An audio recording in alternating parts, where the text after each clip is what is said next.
चलिए, तो last time हमने डिस्कस किया था क्रॉस प्रोडक्ट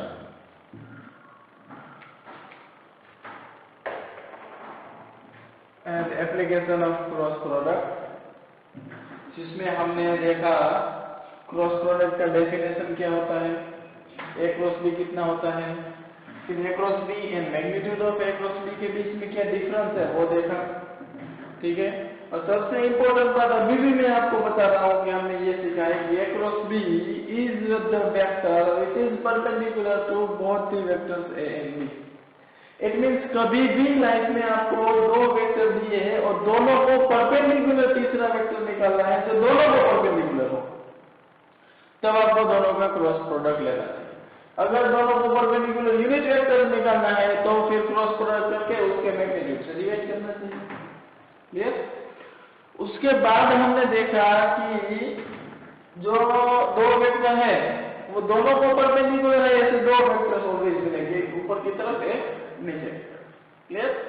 फिर उसके बाद हमने कुछ प्रॉपर्टीज देखी क्रॉस प्रोडक्ट की, एंड उसके बाद हमने सीखा एप्लीकेशन ऑफ क्रॉस प्रोडक्ट, जिसमें हमने area of triangle, area of parallelogram and फिर हमने सीखा cosine rule, sorry sine rule.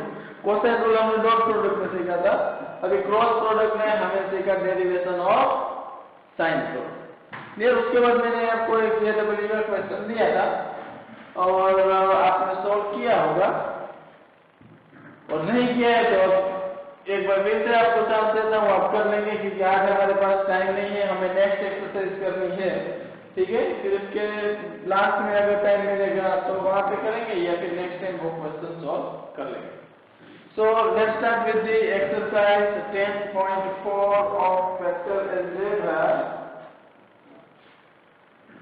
तो उसमें हमें क्रॉस प्रोडक्ट के कुछ क्वेश्चंस करने हैं। 10.4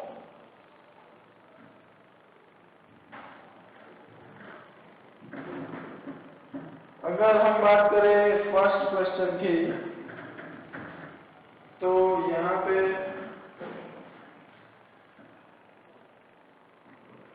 क्वेश्चन नंबर 1 आपको दिया है find A cross B. A cross B find करना है, और आपको दो वेक्टर दिए होंगे, वेक्टर ए जिसको हम ऐसे लिखते हैं 1 - 7 7, और वेक्टर बी इज 3 - 2 2। क्लियर? एक और क्वेश्चन ले लेते हैं। सेकेंड क्वेश्चन हमें दिया find the unit vector perpendicular to each of the vector a plus B and a minus B, और यहाँ पे आपको दिया है a एंड b दो वेक्टर, a दिया है 3 2 2 and b is 1 2 - 2। Clear? So first जो क्वेश्चन है वो तो बिल्कुल इजी है, क्योंकि हम जानते हैं कि वेक्टर a क्रॉस b, एक तो हमें मिल रहा है a b sin theta. Clear? उसके लिए हमारे पास a b होना चाहिए, तो दोनों के मैग्नीट्यूड हम फाइंड कर सकते हैं। फिर दूसरा होता है कि उसके बीच का एंगल होना चाहिए, तो एंगल नहीं है तो एंगल हम फाइंड भी कर सकते हैं। सो जो angle between two vectors dot product में कैसे करना है वो हमने सीखा। क्लियर? तो या तो आप ऐसा करिए, उसका जो डेफिनेशन है A B and sine theta ऐसे, इसमें क्या है कि आपको ये ए एंड बी तो मिल जाएंगे, लेकिन साइन थीटा फाइंड करने के लिए angle between two vectors dot product से आपको थीटा निकालना पड़ेगा। और दूसरा रास्ता क्या है, ये तो हुआ मेथड 1, लेकिन मेथड 2 है वो बहुत इजी रहेगा हमारे लिए। ए क्रॉस बी हम निकाल सकते हैं आई जे के डिटरमिनेंट से, जैसा हमने डिस्कस किया था 1 - 7 7 एंड 3 - 2 2। अब ये डिटरमिनेंट को अगर आप सोल्व करेंगे तो आपको magnitude of A cross B मिलेगा। लेकिन आपको ध्यान रखना है, इसको अगर हम सोल्व करेंगे तो यहाँ पे तो आपको ए क्रॉस बी मिलेगा, क्योंकि यहाँ से आपको वेक्टर मिलेगा। फिर आपको चाहिए magnitude of A cross B, last में उसका मैग्नीट्यूड निकालेंगे। बट क्वेश्चन ये है कि इस डिटरमिनेंट को सॉल्व कैसे करें, तो वो तो आपको पता होना चाहिए। -7 × 2 -14, फिर माइनस माइनस प्लस 14। क्लियर? 1 - 7 7 3 - 2 2, या फिर ये इसके साथ में आई क्या पता है मल्टीप्लिकेशन में फिर ये जे कैप वाला जो है वो माइनस होता है, और इसके साथ ये कॉलम रो को डिलीट करें तो 2 1 जा 2 माइनस 7 3 जा 21, और लास्ट में प्लस के कैप, और उसके साथ मल्टीप्लिकेशन में आता है -2 एंड माइनस माइनस प्लस 7 3 जा 21। तो आपको वेक्टर मिलेगा 0 i कैप और ये -19 और प्लस 19 j कैप एंड फिर प्लस अगेन 19 के कैप। क्लियर? तो ये आपका मिला A cross B, but we have to find magnitude of A cross B। तो राइट साइड में जो वेक्टर है उसका मैग्नीट्यूड निकालेंगे। मैग्नीट्यूड कैसे निकालते हैं? 0 square plus 19 square plus 19 square, it means 2 time 19 square, और 19 स्क्वायर को बाहर निकाले तो 19 होगा और इनटू √2। क्लियर? तो 19 स्क्वायर रूट ऑफ 2, ये आपका आएगा magnitude of A cross B। बहुत ही सिंपल क्वेश्चन। नेक्स्ट क्वेश्चन देखेंगे, ये थोड़ा सा इंटरेस्टिंग है। सबसे पहले हमारे पास दो वेक्टर दिए हैं, हमें निकालना है A plus B and A minus B. तो वो बहुत ही इजीली निकाल सकते हैं हम। A प्लस बी है वो आपको इन दोनों का एडिशन करने से मिलेगा। So 3 + 1 4, 2 + 2 4 and 2 - 2 0, this is A plus B. Second हमें निकालना है A माइनस बी, मतलब कि A में से इसको माइनस करो। 3 - 1 2, 2 - 2 0 and 2 - -2, it means 4। So this is A plus B, this is A minus B. अब हमें क्या करना है वो देखिए। आई थिंक दोनों को परपेंडिकुलर यूनिट वेक्टर निकालना है, unit vector perpendicular to A plus B and A minus B. So question is unit vector perpendicular to both the vectors A plus B and A minus B। मतलब कि ये जो vector है दोनों को perpendicular and unit vector निकालना है। तो सोचिए, अगर इसको मैं बोल देता हूं वेक्टर C और इसको मैं बोल दूं वेक्टर D, ठीक है? तो अब आप फोकस करिए इसके ऊपर। हमें क्या करना है? हमें एक ऐसा वेक्टर फाइंड करना है जो इन दोनों को परपेंडिकुलर भी हो और यूनिट वेक्टर भी हो। तो वो हम कैसे निकाल सकते हैं? पहली बात तो ये कि दोनों को परपेंडिकुलर है, ऐसे दो वेक्टर आपको मिलते हैं तो प्लस और माइनस लेना पड़ेगा। दूसरी बात ये है कि यूनिट वेक्टर है तो वेक्टर C क्रॉस D पहले निकालना पड़ेगा, फिर उसको उसके मैग्नीट्यूड से डिवाइड करना पड़ेगा। अब क्वेश्चन ये है कि C क्रॉस D कैसे निकालें? C क्रॉस D मतलब इन दोनों का क्रॉस प्रोडक्ट, तो वो तो हम बहुत इजीली निकाल सकते हैं। C क्रॉस D के लिए I J K 440 एंड 204, ये डिटर्मिनेंट को सोल्व करेंगे तो आपको C क्रॉस D मिलेगा। तो C क्रॉस D के लिए हम फाइंड करेंगे सबसे पहले 4 4 जा 16, फिर डायरेक्टली मैं लिख रहा हूँ 4 4 जा 16, बट ये माइनस आएगा और ये 4 0 - 8, तो ये आपका C क्रॉस D हो जाएगा। अब इसकी वैल्यू अगर यहाँ पुट कर देते हैं तो प्लस और माइनस ये 16 - 16 - 8 divide by 16 square plus 16 square plus 8 square. Clear? तो ये आपको जो मिलेगा वो यूनिट वेक्टर होगा, ठीक है? और ये एंड ये दोनों वेक्टर को परपेंडिकुलर भी होगा। अब इतना तो आप कर सकते हैं, ये इसका सिंप्लीफिकेशन कितना होगा, ठीक है? उतना कर लेना है, फिर आपको जो मिलेगा वो फाइनल आंसर होगा। बहुत ही important topic, perpendicular vector to both this vector. And यहाँ पे और भी आगे यूनिट वेक्टर भी बोला है, तो यूनिट वेक्टर भी निकाला।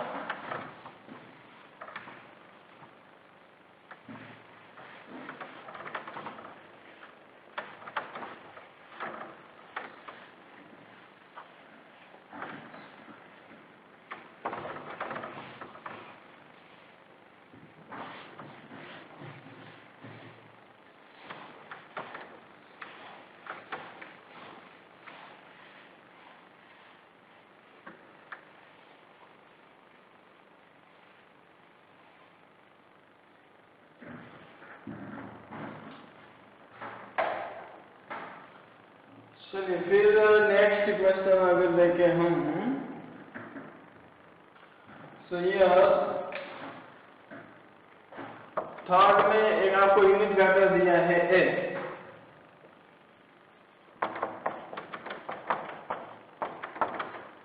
और वो आपका π/3 with i cap, π/4 with j cap and acute angle theta with k cap. तो ये जो वेक्टर है, let a makes alpha beta and gamma angle with i cap, j cap and k cap. ठीक है, तो यहाँ पे हमने दिया अल्फा इक्वल टू दे रखा है π/3, बीटा आपको दिया है π/4 एंड गामा दिया है वो थीटा, और यहाँ पे क्लियर ये बोला है कि ये एक्यूट एंगल है, अब इसका भी कोई रोल आने वाला है। ठीक है, तो हमारा काम क्या है कि ये थीटा आपको फाइंड करना है या फिर गामा फाइंड करना है। क्लियर?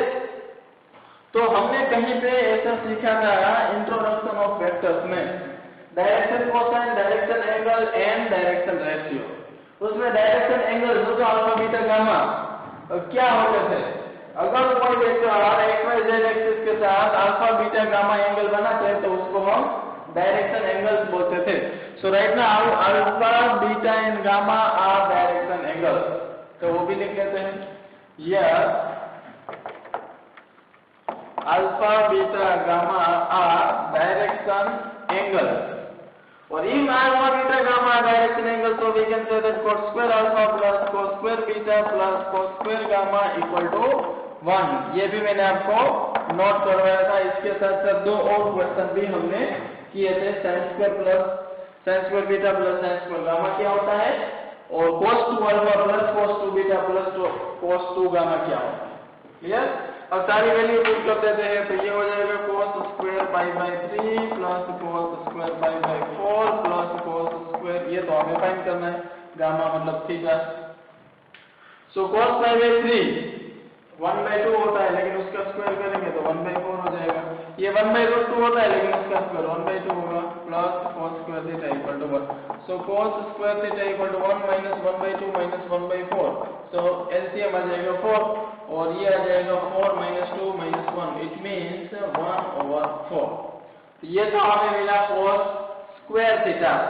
तो सोचिए cos थीटा क्या होना चाहिए, सो cos थीटा होगा 1/2, लेकिन दोनों साइड हम स्क्वायर रूट ले रहे हैं तो प्लस और माइनस तो होना चाहिए।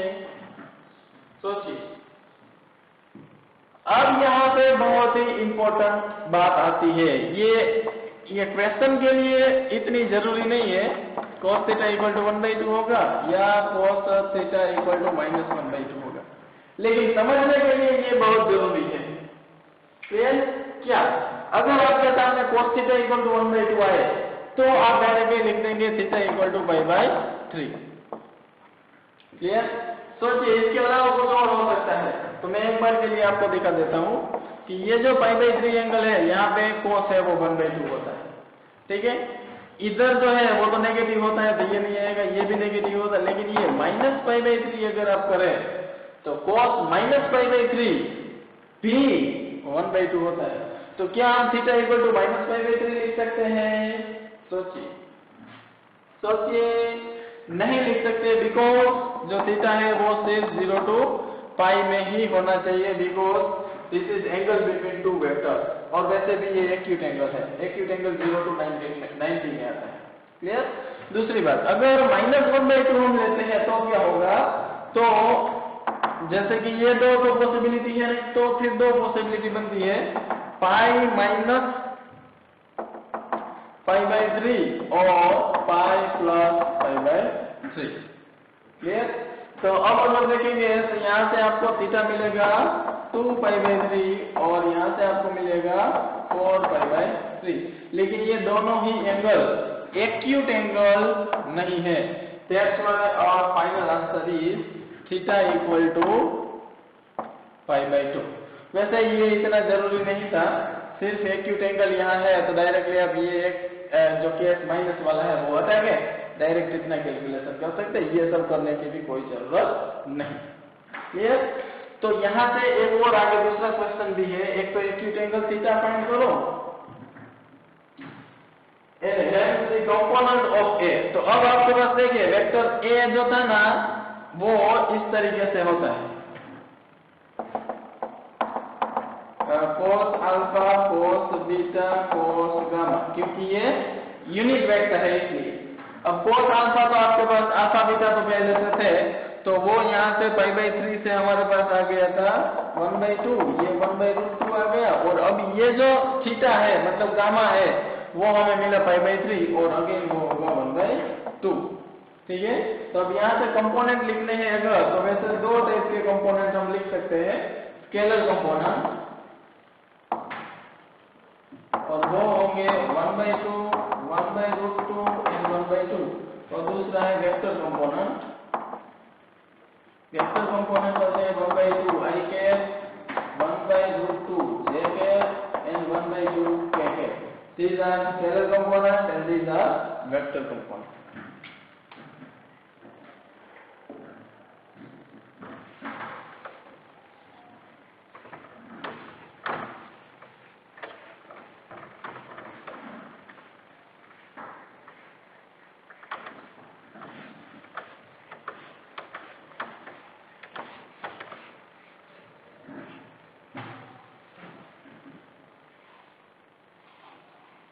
Theta is acute angle।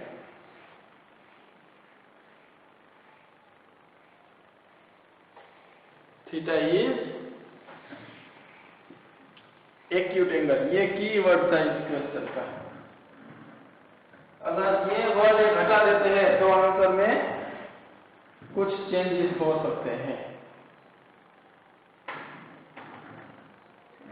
Now question number 4, a minus b cross a plus b equal to 2 times a cross b होता है, ये हमें शो करना है। और फिर हमारे पास क्वेश्चन नंबर 5 है,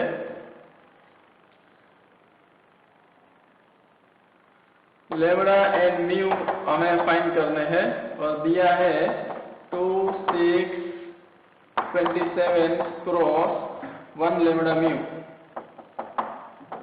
और इक्वल टू दिया है vector 6। Clear? 2, 6, 27 and 1 lambda mu. So यहाँ से अगर स्टार्ट कर दिए, बहुत ही सिंपल क्वेश्चन है। लेफ्ट हैंड साइड में a minus B cross a plus B कैसे करना होता है, दो बार हम देख चुके हैं। पहला इसका इसके साथ, तो a क्रॉस a, उसके बाद इसका इसके साथ, तो a क्रॉस b, देन फिर minus b cross a, and last में minus plus minus b cross b। अब सोचिए a क्रॉस a कितना होता है, 0 होता है। फिर ये a क्रॉस b, और इसको अगर b क्रॉस a को, ये माइनस b क्रॉस a को हम लिख सकते हैं प्लस a क्रॉस b, और ये भी हो जाएगा vector 0। So finally a cross b plus a cross b is 2 times a cross b, and this is right hand side. तो बहुत ही सिंपल है। स्टेप में हमने ओपन किया, दूसरे स्टेप में ये 0 पुट किया और माइनस b क्रॉस a की जगह पे a क्रॉस b। क्लियर? तो ये तो बहुत सिंपल था।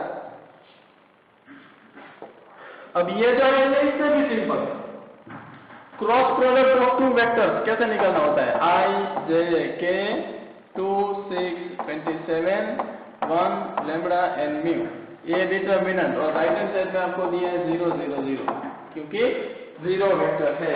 0 वेक्टर का मतलब 0 0 0 होता है।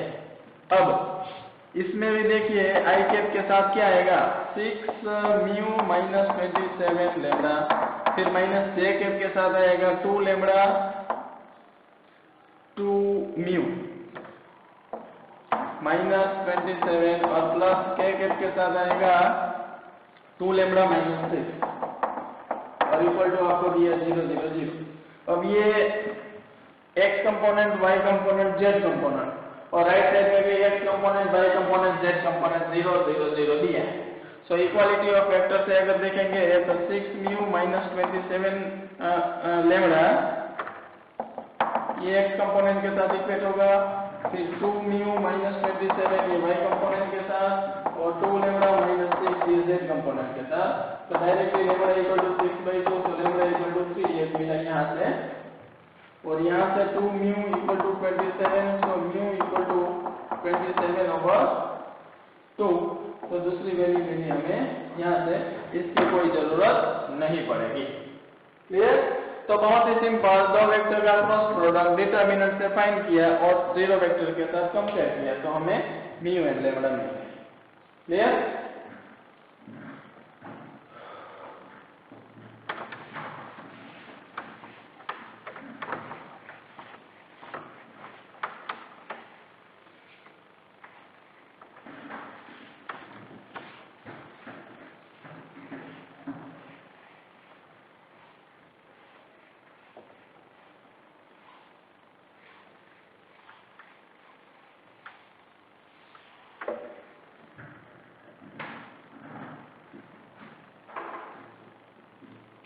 Now let's see the next question. A dot B 0, A dot B is also 0.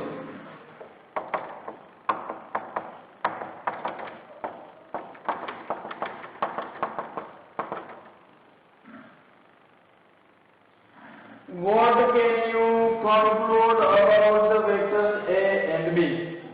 So A and B कैसे वेक्टर्स होंगे ये आपको बताना है। वेक्टर A and B क्या होंगे उधर, बट कैसे होने चाहिए था, उसके बारे में आपको कुछ कंक्लूजन अपना बताना है। उसके बाद क्वेश्चन नंबर 7 में आपको दिया है A B C, A1 A2 A3 B1 B2 B3 C1 C2 C3, 3 vectors are given, A1 A2 A3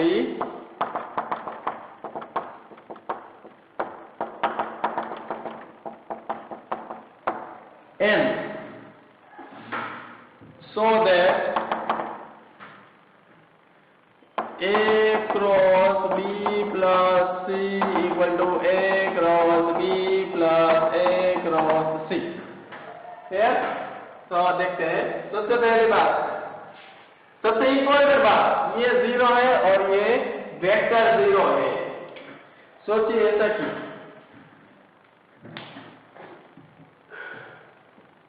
जी बिल्कुल, ये स्केलर प्रोडक्ट है, इसके लिए इसका आंसर स्केलर होगा, और ये वेक्टर प्रोडक्ट है तो उसका आंसर वेक्टर होगा। तो जब भी किसी भी क्वेश्चन को आप सॉल्व कर रहे होते हैं तब ये भी आपको देखना जरूरी होता है, कहां पे 0 लिखना है, कहां पे 0 वेक्टर लिखना है। फर्स्ट। सेकेंड थिंग कि अगर आपको दिया है फर्स्ट पॉइंट यहाँ पे A dot B equal to 0, ठीक है, इसका मतलब होता है magnitude of A magnitude of B into cos theta equal to 0। और इसके तीन मतलब हो सकते हैं, या तो A 0 होगा, या तो B 0 होगा, या तो cos थीटा 0 होगा। क्लियर? अब आते हैं दूसरी बात पे, यहाँ पे आपको दिया है A cross B equal to 0 vector, तो इसका मैग्नीट्यूड अगर निकालो तो वो 0 हो जाएगा। तो इसका मैग्नीट्यूड क्या होता है, A into B into sine theta equal to 0। यहाँ से वापस तीन केस बन सकते हैं, या तो A 0 होगा, या तो B 0 होगा, या साइन थीटा 0 होगा। सोचो, अगर cos थीटा 0 हो गया तो साइन थीटा 0 नहीं होगा, और अगर साइन थीटा 0 हो गया तो cos थीटा 0 नहीं होगा। इसका मतलब ये केस पॉसिबल नहीं है, क्योंकि एक ऐसी थीटा की वैल्यू जिसके लिए cos भी 0 हो जाए और साइन भी 0 हो जाए, ऐसा पॉसिबल नहीं है। So sine theta equal to cos theta equal to 0 is not possible. So सिर्फ हमारे पास एक ही ऑप्शन बचता है, आइदर A 0 और B 0। इसका मतलब होता है मैग्नीट्यूड ऑफ A 0 और magnitude of B is 0। Clear? तो ऐसे दो वेक्टर के बारे में हमें बताना था, वो ये है कि दोनों में से कोई एक वेक्टर या फिर दोनों वेक्टर 0 वेक्टर होने चाहिए। ठीक है, तो कंक्लूजन हमारा ये होगा कि आइदर A है वो 0 वेक्टर होगा और वेक्टर B इज 0 वेक्टर। ये आपका कंक्लूजन है about vector A and B। Clear? अब बात करते हैं इसके बारे में। तो ये बहुत ही इंटरेस्टिंग है, देखिए लेफ्ट हैंड साइड से स्टार्ट करते हैं, A cross B plus C। Clear? क्या आप जानते हैं कि ये एक वेक्टर है और ये दूसरा वेक्टर है? इतना आप जानते हैं कि नहीं? हाँ, दो वेक्टर का एडिशन है, बट है तो एक वेक्टर ना। दो वेक्टर का एडिशन करेंगे तब भी आपको एक तीसरा वेक्टर मिलेगा, वो वेक्टर ही होगा। इट मीन्स अभी आपके पास क्रॉस प्रोडक्ट है टू वेक्टर का। और ये कैसे हम लिखते हैं क्रॉस प्रोडक्ट? आई जे के, और थोड़ा दूर लिखते हैं आई जे के, क्योंकि इसका फ्यूचर मुझे कुछ दिख रहा है। फिर फर्स्ट वेक्टर जो हमारे पास है a1 a2 एंड a3, और सेकेंड वेक्टर मतलब b प्लस सी। और b प्लस सी, सोचो b प्लस सी क्या होना चाहिए? b1 plus c1, b2 plus c2 and b3 plus c3। ये डिटरमिनेंट अगर आप निकालेंगे तो आपको ये क्रॉस प्रोडक्ट की वैल्यू मिलेगी, मतलब लेफ्ट हैंड। क्लियर? अब यहां से आगे आपको क्या करना होगा? ये डिटरमिनेंट को सॉल्व करना होगा। और 3 क्रॉस 3 डिटरमिनेंट को कैसे सॉल्व करते हैं वो तो आपको पता है। लेकिन सोचिए, ये 2 into b3 plus c3 minus a3 into ये करेंगे, फिर इसके लिए करेंगे, फिर इसके लिए करेंगे, मुश्किल काम। और अगर राइट हैंड साइड में देखेंगे ऐसा आएगा भी नहीं। अगर आपने ये डिटरमिनेंट को एक्सपांड कर भी दिया तो यहां तक तो डायरेक्टली आप नहीं पहुंचे। तो दूसरा कुछ सोचिए, ये डिटरमिनेंट को देखिए, ये कुछ खास डिटरमिनेंट है, देखिए इसको। बहुत सारे लोगों को समझ में आ गया होगा, लेकिन अगर नहीं आया है तो इतना लिखने के बाद तो आपको समझ में आ ही जाना चाहिए। Yes, every determinant can be expressed as a sum of two determinants। और वो दो डिटरमिनेंट कैसे होंगे? ऐसे आई जे के a1 a2 a3, आई जे के a1 a2 a3। जो कॉमन रो है वो तो सेम ही आएगी। जिस रो में स्प्लिट करेंगे एक एलिमेंट को दो पार्ट में, उसमें से एक एलिमेंट है वो इस डिटरमिनेंट में आएंगे b1 b2 b3, और दूसरे इसमें आएंगे c1 c2 c3। क्या आप इसको कुछ बोल सकते हैं भाई? इसको क्या बोल सकते हैं? इसको देखिए a1 a2 a3 b1 b2 b3 और आई जे के, ऐसा तब हमें मिलता है अगर हम a क्रॉस b करते हैं। और ये पूरा a1 a2 a3 c1 c2 c3 और आई जे के, ऐसा तब होता है जब a क्रॉस b करते हैं। और ये आपका राइट हैंड साइड है। क्लियर?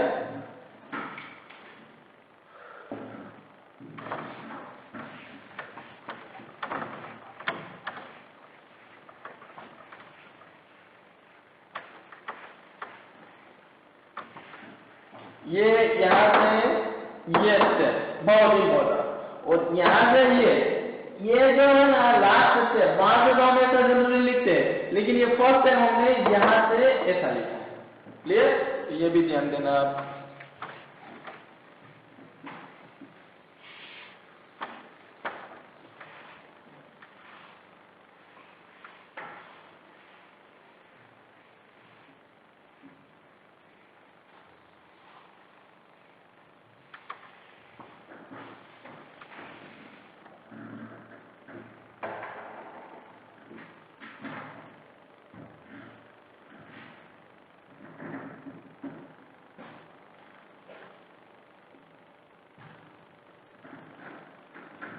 Then question number 8.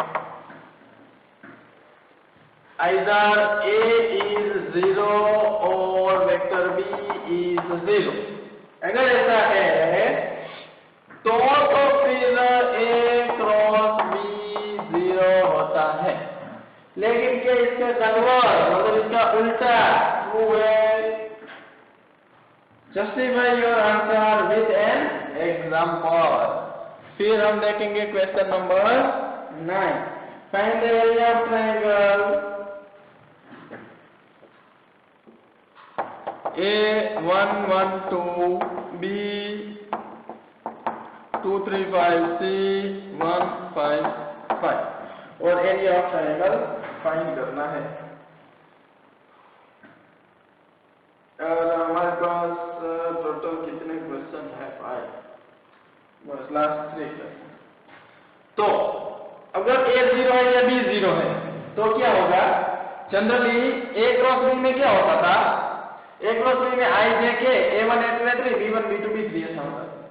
अब A1 A2 A3 या B1 B2 B3 जीरो हो गया, मतलब सेकंड या थर्ड में से कोई एक रो के सारे एलिमेंट अगर जीरो हो गए तो डिटरमिनेंट जीरो होगा और आपका क्रॉस प्रोडक्ट है वो जीरो हो जाएगा, ये तो फिक्स। लेकिन क्या ऐसा जरूरी है कि किसी भी दो वेक्टर का क्रॉस प्रोडक्ट जीरो है तो फिर दोनों में से कोई एक वेक्टर जीरो होना ही चाहिए? Let's discuss about it.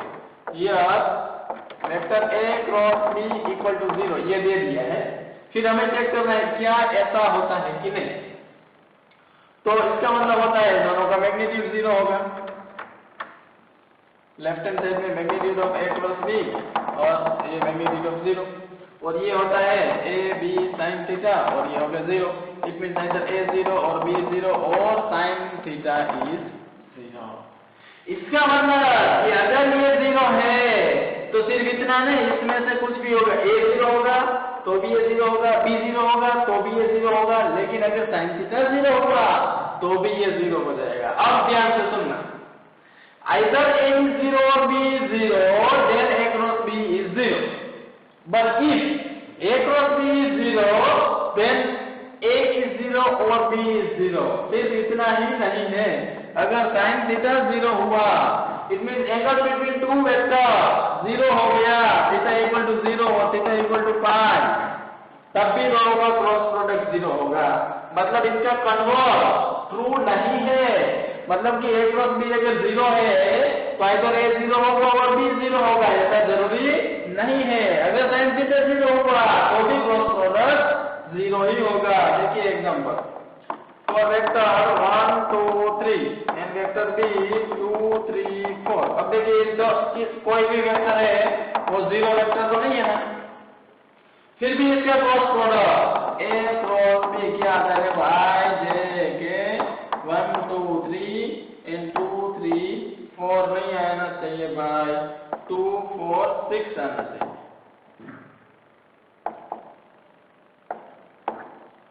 तो देखिए इसका आंसर सोचो, जल्दी से सोचो क्या होना चाहिए। ये 1 का डबल, 2 का डबल, 3 का डबल, मतलब याद करो properties of determinant, second row and third row same proportion में है, और जब जब ऐसा होता है तो आंसर आता है जीरो। लेकिन यहाँ पे आई जे के है तो जीरो वेक्टर रहेगा। क्लियर हो गई? तो यहाँ से हमें ये पता चलेगा कि कन्वर्ज इज नॉट ट्रू, और ये उनका एग्जाम्पल। क्लियर? इसका मतलब ये हुआ कि जब जब ऐसा होगा या तो कोई एक जीरो होगा पूरा वेक्टर, ठीक है, तो क्रॉस प्रोडक्ट जीरो होगा।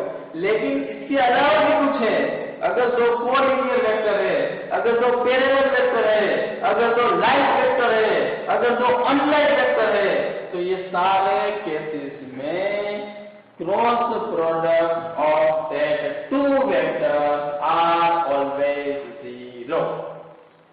क्लियर? चलिए अब देखते हैं क्वेश्चन नंबर 9 के बारे में। यहां पे हमें क्या करना है, ध्यान से देखिए, बहुत ही सिंपल है। अगर आपको एरिया निकालना है तो आपके पास क्या होना चाहिए, एक तो ये साइड होनी चाहिए और ये साइड होनी चाहिए, फिर दोनों का क्रॉस प्रोडक्ट ले लेंगे। So we have B C equal to vector C minus vector B, और ये 1 5 5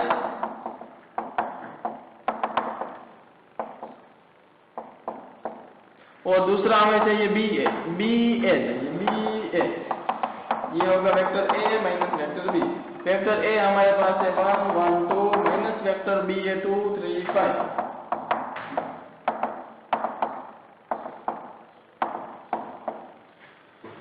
one minus 2 1 minus 3 and 2 minus 5। Clear? और अब फाइनली हम बोल सकते हैं area of triangle A B C equal to I J K, या फिर एक बार के लिए मैं फॉर्मूला लिख देता हूं।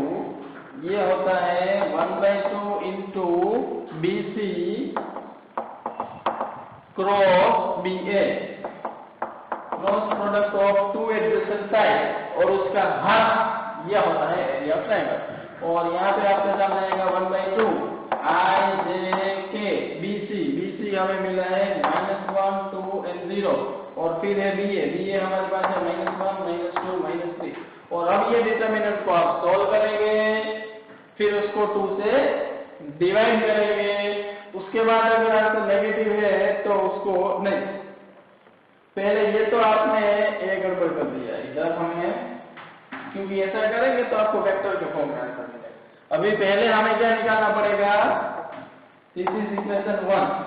अब ध्यान से सोचना सबसे पहले हमें निकाला BC क्रॉस BA और ये क्या होगा IJK देन -1 2 0 देन -1 -2 -3 यहाँ से आपको मिलेगा determinant.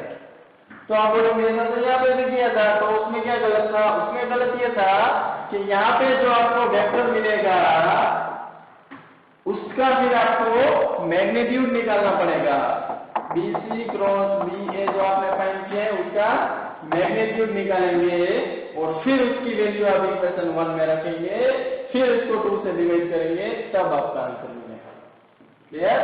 I repeat first of all we have to find the value of two adjacent side of triangle. That's why we have find BC and BA और वो कैसे फाइंड करना है आपको पता है। उसके बाद एरिया ऑफ ट्रायंगल का फॉर्मूला पता है इसमें BC क्रॉस BA डिटरमिनेंट निकालते हैं फिर उसका मैग्नीट्यूड निकालेंगे फिर इसमें वैल्यू क्लियर।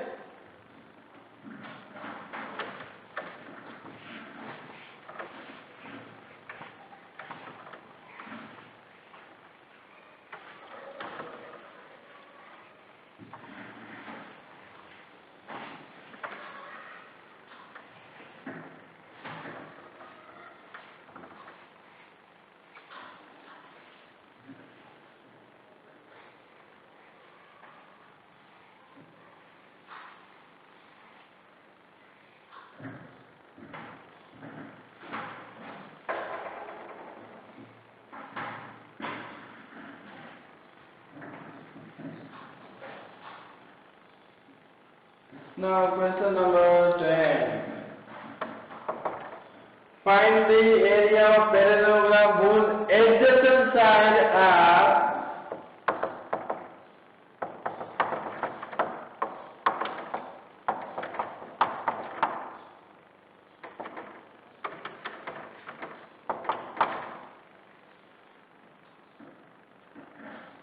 और क्वेश्चन नंबर 11 हमारे पास है AB such that magnitude of A equal to 3, magnitude of B equal to √2/3, A cross B is a unit vector and angle between A and B theta find करना है। और question number 12 भी हमारे पास है last area of rectangle whose vertices are rectangle है मान लीजिए A B C and D so their position vectors are A से स्टार्ट करते हैं -1 1/2 and 4 फिर B में आपके पास है 1 1/2 4 फिर C है 1 -1/2 4 और D है -1 -1/2 4 क्लियर। तो चलिए करते हैं सॉल्व। सबसे पहले एक पैरेललोग्राम इसमें आपको दिया है और इसमें ये एक वेक्टर आपको दिया है 1 -1 3 और ये दूसरा वेक्टर आपको दिया है 2 -7 1 क्योंकि क्वेश्चन में क्लियरली आपको बोला है कि जो पैरेललोग्राम है उसके दो एडजेसेंट साइड है उसके पोजीशन वेक्टर्स ये है। तो सोचो एरिया क्या होना चाहिए इसका क्रॉस प्रोडक्ट किसका cross product AB cross AB और उसका मैग्नीट्यूड क्योंकि क्रॉस प्रोडक्ट से वेक्टर क्वांटिटी मिलती है और area is a scalar quantity तो उसका मैग्नीट्यूड लेना पड़ेगा। अब ये फाइंड कैसे करेंगे तो इसके लिए पहले हमें AB क्रॉस AB निकालना पड़ेगा और वैसे IJK ए बी रेड की आपको दिया है 1 माइनस 1 3, ए डी बी आपको दिया है 2 माइनस 7 1। ये निकालेंगे तो यहाँ से आपको एक वेक्टर मिलेगा, फिर आपको उसका मैग्नीट्यूड निकालना पड़ेगा और वो होगा एरिया ऑफ दिस पैरेललोग्राम। ऐसा कब करेंगे जब एडजेसेंट साइड आपको दी होगी तब। अब ध्यान से सुनना, यही क्वेश्चन में एरिया ऑफ पैरेललोग्राम ही आपको फाइंड करना होता, लेकिन ये जो दो साइड है वो एडजेसेंट साइड ना होके अगर ये डायगोनल होते तो फिर क्वेश्चन कैसे होता? तो यही होता आंसर में, लेकिन आगे 1/2 आ जाता। क्लियर? एरिया ऑफ ट्रायंगल में दो एडजेसेंट साइड दी होती है और फॉर्मूला होता है 1/2 magnitude of A cross B. Area of parallelogram में अगर दो adjacent side A and B है, then area of parallelogram is magnitude of a cross b, but in case of area of parallelogram हमें find करना है and a and b are diagonals of parallelogram, then area of parallelogram is again 1/2 into a cross b। Clear? In short में ये कहना चाहता हूं कि अगर मेरे पास ये जो पैरेललोग्राम है उसमें ये वेक्टर ए होता और ये वेक्टर बी होता, तो फिर इसका एरिया होता 1/2 magnitude of A cross B. यहाँ पे ऐसा नहीं है। समझ में आ रहा है कुछ? जब एडजेसेंट साइड दी होगी तब 1/2 नहीं करेंगे, जब डायगोनल दी होंगे तब 1/2 करेंगे, जब एरिया ऑफ ट्रायंगल फाइंड करना है तब भी 1/2 करेंगे। ये सबसे सिंपल लेंगे, इससे इजी अब मैं आपको नहीं बता। क्लियर? याद रखना है, बहुत ही इंपॉर्टेंट पॉइंट है। चलिए इसमें अभी बात करते हैं। हमारे पास यह A cross B is unit vector. इसका मतलब होता है कि अगर ए क्रॉस बी का मैग्नीट्यूड हम निकाले तो वो 1 आना चाहिए। क्यों 1 आएगा? क्योंकि वो यूनिट वेक्टर है। क्लियर? और मैग्नीट्यूड ऑफ ए बी होता है A B sine theta equal to 1।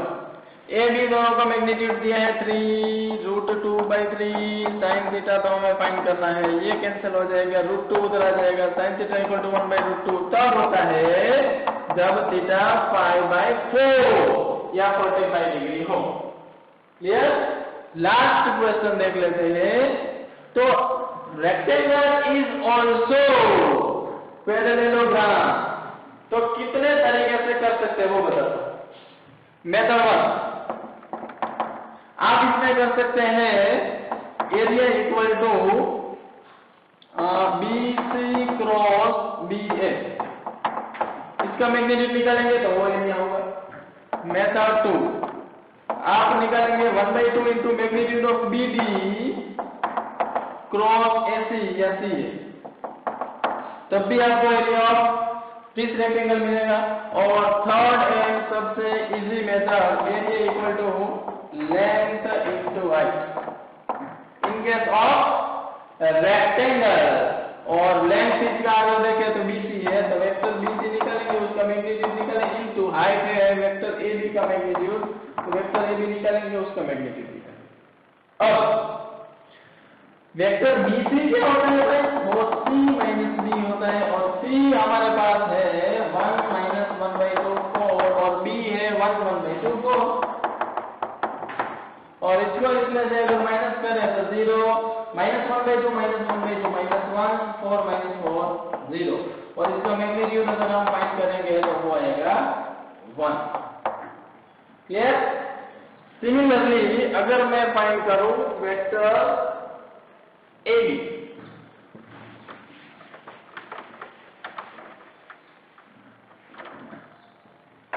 तो वेक्टर AB जो है वो मुझे कुछ इस तरीके से मिलेगा, B माइनस A, और B हमारे पास है 1 1/2 4 minus A minus 1 1/2 4, and this is 2 0 0. So magnitude of vector AB is 2।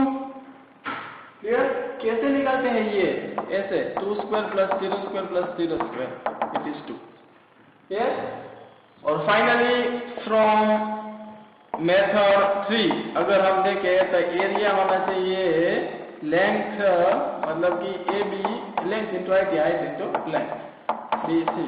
So A B हमारे पास है 2 into 1 which is 2 square unit.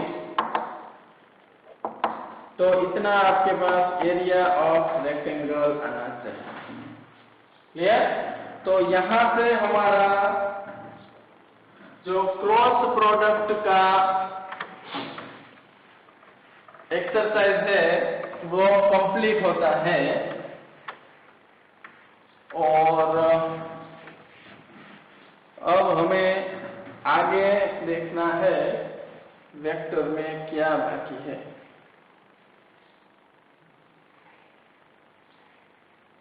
तो बस अभी हमारे पास सिर्फ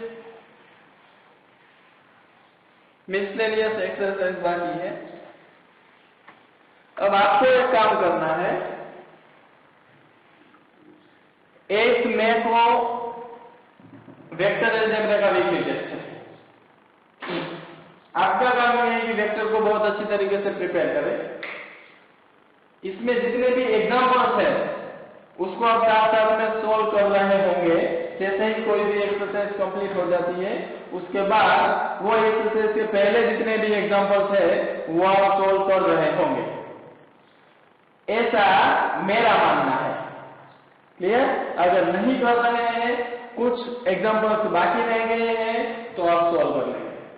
क्लियर? नेक्स्ट टाइम हम मिसलेनियस एक्सरसाइज कंप्लीट करेंगे और जो भी एग्जाम्पल्स है उसमें किसी को कोई डाउट अगर मिलता है, मुझ तक पहुंचता है, तो वो डाउट हम सॉल्व करेंगे। क्लियर?